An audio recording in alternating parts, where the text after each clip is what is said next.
Okay sir, ಹೇಳಿ. Baby garden ಬಂದಿದ್ದೀರಾ, ಮದ್ವೆ ಮುಂಚೆನೆ ಈ ತರ ಒಂದ್ ಅಂಗಡಿಗೆ ಬಂದಿದೆ, ಎಕ್ಸ್ಪೀರಿಯನ್ಸ್? ಫಸ್ಟ್ ನನಗೆ ಲೈಫಲ್ಲಿ ಬತ್ತಿ ಇರೋಲ್ಲ. ಏನಿಲ್ಲ, ರೈಫ್ ಬ್ರೋಕರ್ ಇದ್ರು. ಒಂದು ಪಬ್ ಓಪನಿಂಗ್ ಇದೆ, ನಮಗೆ ತಗೋಬೇಕಾಗಿರ್ಲಿಲ್ಲ. ನಮ್ದು ಇವತ್ತು ಮೊದಲನೇ ಭೇಟಿ ಇದು. ಸರ್ ಬರೀ ಮಾತಾಡ್ತಿದ್ವಿ. ಇವತ್ತು ಬೇಬಿ ಗಾರ್ಡನ್ ಬಂದಿದ್ವಿ. ತುಂಬಾ ಖುಷಿ ಆಗ್ತದೆ. ತುಂಬಾ ಸ್ಪೇಷಿಯಸ್ ಆಗಿದೆ ಜಾಗ. ಪ್ರತಿಯೊಂದು ಐಟಮ್ಸ್ ನಾವು ಅನ್ಕೊಂತೀವಿ ನೋಡಿ, ನಮ್ಗೆ ಒಂದು ಪ್ಯಾಂಟ್ ಶರ್ಟ್ ಇಷ್ಟೇ ಸಿಗೋದು. ಮಕ್ಳಿಗೆ ಎಷ್ಟು ತರ ತರ ಡಾಲ್ಸ್ ಆಗಿರ್ಬೋದು, ಟಾಯ್ಸ್ ಆಗಿರ್ಬೋದು, ಬಾಟಲ್ಸ್ ತರ ಬಾಟಲ್ಸ್. ತುಂಬಾ ಚೆನ್ನಾಗಿದೆ. ಒಳ್ಳೇದಾಗ್ಲಿ, ಇಡೀ ತಂಡಕ್ಕೆ ಆಲ್ ದಿ ಬೆಸ್ಟ್. ಒಳ್ಳೇದಾಗ್ಲಿ. ಅವಾಗ್ಲೇ ರೈಡ್ ಬಗ್ಗೆ ಮಾತಾಡ್ತಿದ್ರಿ, ರೈಡ್ ಹೋಗ್ಬೇಕು, ಕಾರ್ ತಗೋಬೇಕು ಅಂತ. ಹಾರಿರೋದು ರೈಡ್ ಯಾರ ಜೊತೆ ಹೋಗ್ಬೇಕು? ಯಾರ ಜೊತೆ ಹೋಗ್ಬೇಕು? ಎಲ್ಲರ ಜೊತೆ, ಹುಡುಗಿ ಜೊತೆನೂ ಹೋಗ್ಬೇಕು, ಫ್ರೆಂಡ್ಸ್ ಜೊತೆನೂ ಹೋಗ್ಬೇಕು, ಫ್ಯಾಮಿಲಿ ಜೊತೆನೂ ಹೋಗ್ಬೇಕು. ಯಾವ್ದೇ ಹೋದ್ರು ರೈಡ್ಸ್ ಅಲ್ವಾ. ಏನ್ ಇಷ್ಟ ಆಯ್ತು ನಿಮ್ಗೆ ಇಲ್ಲಿ ಕಲೆಕ್ಷನ್ಸ್ ಅಲ್ಲಿ? ಟಾಯ್ಸ್ ನಿಜವಾಗ ನೋಡಿ, ಟಾಯ್ಸ್ ಎಲ್ಲ ಡಿಫ್ರೆಂಟ್ ಆಗಿದೆ. ಆಮೇಲೆ ಕಾರ್ಸ್ ಕಲೆಕ್ಷನ್ ಅಂದ್ರೆ ನಂಗೆ ಸಿಕ್ಕಾಪಟ್ಟೆ ಇಷ್ಟ. ಕಾರ್ಸ್ ಒಂದಷ್ಟು ಕನ್ಸುಗಳಿದೆ, ಒಂದಷ್ಟು ಕಾರ್ಗಳು ಇರ್ಬೇಕು ನಮ್ಮ ಮನೆ ಮುಂದೆ ಅಂತ. ಅದಕ್ಕೋಸ್ಕರ ನೋಡಿ, ಅದೆಲ್ಲ ನೋಡ್ತಿದ್ರೆ ತುಂಬಾ ಆಸೆ ಆಗುತ್ತೆ. ಮುಂದೆ ನೀವು ನಿಮ್ ಮಗು ಇಲ್ಲಿಗೆ ಕರ್ಕೊಂಡು ಜೋರಾಗಿ ಕೇಳಿದ್ರೆ ಪ್ರಶ್ನೆ ಕೇಳಕ್ಕೆ ನಿಮ್ಗೆ ಜೋರಾಗಿ ಆಗಲ್ಲ.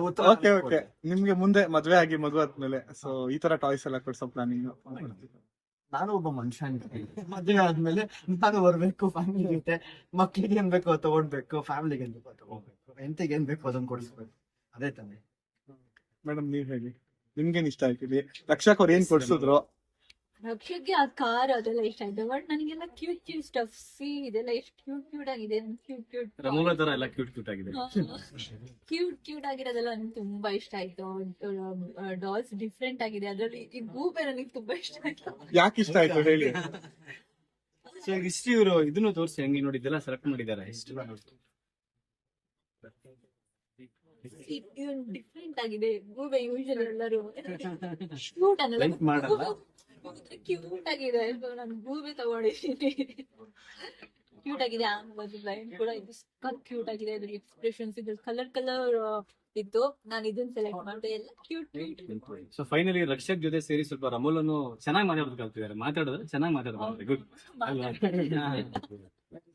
ಹರೀಶ್ ಅವ್ರದ್ದು ಪಬ್ ಓಪನಿಂಗ್ ಹೋಗಿದೆ ನಾನು. ಅಂಡ್ ತುಂಬಾ ದಿನದಿಂದ ನನಗೆ ಕಾಂಟ್ಯಾಕ್ಟ್ ಇತ್ತು. ಇಲ್ಲಿ ಕರೆದಾಗ ನಾನು ತುಂಬಾ ಪ್ರೀತಿಯಿಂದ ಬಂದೆ. ಅಂಡ್ ಇಲ್ಲಿ ಬಂದು ಈ ಸೆಲೆಬ್ರೇಷನ್ ಅವ್ರನ್ನ ವೆಲ್ಕಮ್ ಮಾಡಿದ್ದು ತುಂಬಾ ಖುಷಿ ಆಯ್ತು. ಅಂಡ್ ಈ ಶಾಪ್ ನೋಡಿ ಇನ್ನ ಖುಷಿ ಆಯ್ತು. ಎಲ್ಲ ತಗೋಬೇಕಂತ ಅನಿಸ್ತಿದೆ.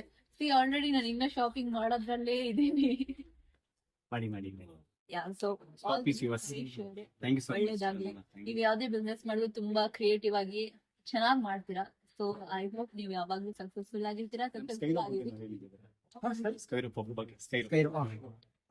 ಸ್ಕೈರೋ ಪಬ್ ಅಂತ ನಾನು ನಿಜವಾಗ್ಲೂ ಪಬ್ಗೆ ಹೋಗಿಲ್ಲ ಇವತ್ತೂ. ಕರೆದ್ರು, ಹೋಗಕ್ಕಾಗಿಲ್ಲ. ಓಪನಿಂಗ್ ಬಿಸಿ ಇದ್ರೆ ಅದ್ರ ವಿಡಿಯೋಸ್ ನೋಡಿದೆ, ಅದ್ರ ಇಂಟೀರಿಯರ್ಸ್ ನೋಡಿದೆ. ತುಂಬಾ ಸ್ಪೇಷಿಯಸ್ ಆಗಿ ಸಕ್ಕತ್ತಾಗಿದೆ. ಒಳ್ಳೆ ಎಂಜಾಯ್ ಮಾಡಕ್ಕೆ ಒಂದು ಒಳ್ಳೆ ಜಾಗ ಅಂತ ಹೇಳ್ಬೋದು. ಇಲ್ಲ ಸೆಲೆಬ್ರಿಟೀಸ್ ಆಗಿರ್ಬೋದು, ನಾರ್ಮಲ್ ಪೀಪಲ್ ಆಗಿರ್ಬೋದು, ಪ್ರತಿಯೊಂದು ಎಲ್ರಿಗೂ ಒಂದು ಒಳ್ಳೆ ಜಾಗ. ದಯವಿಟ್ಟು ಎಲ್ರು ಒಂದು ಹೋಗಿ ಪಬ್ಗೆ ವಿಸಿಟ್ ಮಾಡಿ ಎಂಜಾಯ್ ಮಾಡಿ. ಈ ಟಾಯ್ಗೆನ ಹೆಸರಿಟ್ರಿ ಯಾವಾಗ್ಲೇ ಜ್ವರ ಕೇಳಿಸ್ತಿಲ್ಲ, ಇನ್ನೊಂದ್ಸತಿ ಹೇಳ್ತೀರಾ? ಬೇಬಿ ಬುಲೆಟ್, ಮರಿ ಬುಲೆಟ್, ಬೇಬಿ ಬುಲೆಟ್. ಇಲ್ಲ, ಅವ್ನ್ ನನ್ಗೆ ಅದೇ ತರ ಒಂದು ಸರ್ಪ್ರೈಸ್ ರೌಂಡ್ ಅಂತ ಇತ್ತು. ಅದೇ ತರ ಟಾಯ್ ನನ್ ಗಿಫ್ಟ್ ಮಾಡಿದ. ಅದಕ್ಕೆ ಇದ್ ನೋಡಿದಾಗ ಅದೇ ನೆನಪಾಯ್ತು. ಪ್ರಶ್ನೆ ಕೊನೆಯದಾಗಿ ರಕ್ಷಕ್ ಅವರೇ, ಸೋಷಿಯಲ್ ಮೀಡಿಯಾದಲ್ಲಿ ನೀವು ಇಬ್ಬರ ಕಪಲ್ಸ್ ಜೋಡಿ ನೋಡಿ ಸಿಕ್ಕಾಪಟ್ಟೆ ವೈರಲ್ ಆಗ್ತಿದೆ, ಕಾಮೆಂಟ್ಸ್ ಸಿಕ್ಕಾಪಟ್ಟೆ ಬರ್ತಾ ಇದೆ. ಇಬ್ರು ಜೋಡಿ ಚೆನ್ನಾಗಿದೆ, ಮದ್ವೆ ಆಗ್ತಾರ ಇವರು ಅನ್ನೋ ಒಂದು ಏನೇನೋ ಸ್ಟೇಜ್ ಅಲ್ಲಿ ನಾವ್ ಅಂದ್ರೆ ಕೆಲ್ಸ ಅಂತ ಅಲ್ಲ, ಮೇಕಪ್ ಹಾಕ್ದಾಗ ದುಡ್ಡು ಕೊಡ್ತಾರೆ ಅಂತ ಅಲ್ಲ. ಯಾವ್ದೇ ಕೆಲಸ ನಾವು ನಿಯತ್ತಾಗಿ ಮಾಡ್ದಾಗ, ಶ್ರದ್ಧೆ ಭಕ್ತಿಯಿಂದ ಮಾಡ್ದಾಗ, ಪ್ರೀತಿಯಿಂದ ಮಾಡ್ದಾಗ ಜನಕ್ಕೆ ನಾವು ನಿಜವಾಗ್ಲೂ ಕನೆಕ್ಟ್ ಆಗ್ತೀವಿ. ಅದು ಈ ಶೋನಲ್ಲಿ ರಕ್ಷಕ ಒರಿಜಿನಲ್ ಕ್ಯಾರೆಕ್ಟರ್ ಏನು, ರಕ್ಷಕ್ ಹೇಗಿರ್ತಾನೆ, ಹೇಗ್ ಮಾತಾಡ್ತಾನೆ, ಪ್ರತಿಯೊಂದು ಈ ಜನಕ್ಕೆ ಗೊತ್ತಾಗಿದೆ. ಅದಕ್ಕೋಸ್ಕರ ನಾನು ಯಾವತ್ತು ಏನೇ ಕೆಲಸ ಮಾಡಿದ್ರೆ ಮನ್ಸಾರೆ ಮಾಡ್ತೀನಿ, ಖುಷಿಯಿಂದ ಮಾಡ್ತೀನಿ. ಜನಕ್ಕೆ ಇದು ಇವತ್ತು ರೀಚ್ ಆಗಿದೆ ಅಂತ ಹೇಳಿದ್ರೆ, ಯಾಕಂದ್ರೆ ಈ ತರ ಒಂದ್ ಶೋ ನನಗೆ ಹೊಸದು. ಇದಕ್ಕೆ ನಾ ಬಿಫೋರ್ ಬಿಗ್ ಬಾಸ್ ಮಾಡಿದ್ದಲ್ಲ, ಆಮೇಲೆ ಸುವರ್ಣ ಸೆಲೆಬ್ರಿಟಿ ಲೀಗ್ ಅಂತ ಮಾಡಿದೆ. ಅಲ್ಲೆಲ್ಲ ಒಂದು ಸೋಲೋ ಆಗಿ ನಿಂತ್ಕೊಂಡು ಆಡುವಂತ ಆಟ. ಇಲ್ಲಿ ಕಪಲ್ಸ್ ಆಗಿ ನಿಂತ್ಕೊಂಡು ರಕ್ಷಕ್ ಹೇಗಿರ್ತಾನೆ, ಹಿಂಗ್ ಮಾತಾಡ್ತಾನೆ, ಅವ್ರನ್ನ ಯಾವ ತರ ನೋಡ್ಕೊಂತಾನೆ ಅನ್ನೋದು ಒಂದು ಶೋ ಇದು ಕಾನ್ಸೆಪ್ಟ್. ಅದಕ್ಕೋಸ್ಕರ ಎಲ್ರಿಗೂ ಇಷ್ಟ ಆಗಿದೆ. ಅದಕ್ಕೆ ಥ್ಯಾಂಕ್ ಯು ಸೋ ಮಚ್. ನಿಮ್ಮೆಲ್ಲರ ಪ್ರೀತಿ ಅಭಿಮಾನ ಇದೇ ರೀತಿಯಲ್ಲಿ ನಮ್ಮ ಮುಂದಿನ ಕೆಲಸ ಸಿನಿಮಾ ಆಗಿರ್ಬೋದು, ಶೋಸ್ ಆಗಿರ್ಬೋದು, ಎಲ್ಲರಿಗೂ ಇದೇ ಸಪೋರ್ಟ್ ಮಾಡ್ತಾ ಇದ್ದೀವಿ. ಇಬ್ರು ಒಂದ್ ಸಿನಿಮಾ ಮಾಡ್ತಿದಾರೆ ಅಂತ ಹಂಗೆ ಅದೇ ಅಣ್ಣ, ಅದು ನಮ್ ಕಿವಿಗೆ ಬರಕ್ಕಿಂತ ಮುಂಚೆ, ನಾವು ಯೋಚನೆ ಮಾಡಕ್ಕಿಂತ ಮುಂಚೆ ನಿಮ್ಮೆಲ್ಲರ ಕಿವಿಗಳಿಗೆ, ನಿಮ್ಮೆಲ್ಲರ ಕ್ಯಾಮ್ರಾಗಳಿಗೆ, ನಿಮ್ಮ ಬರೋ ಪ್ರಶ್ನೆಗಳಿಗೆಲ್ಲ ಹೊಸದಾಗಿರುತ್ತೆ.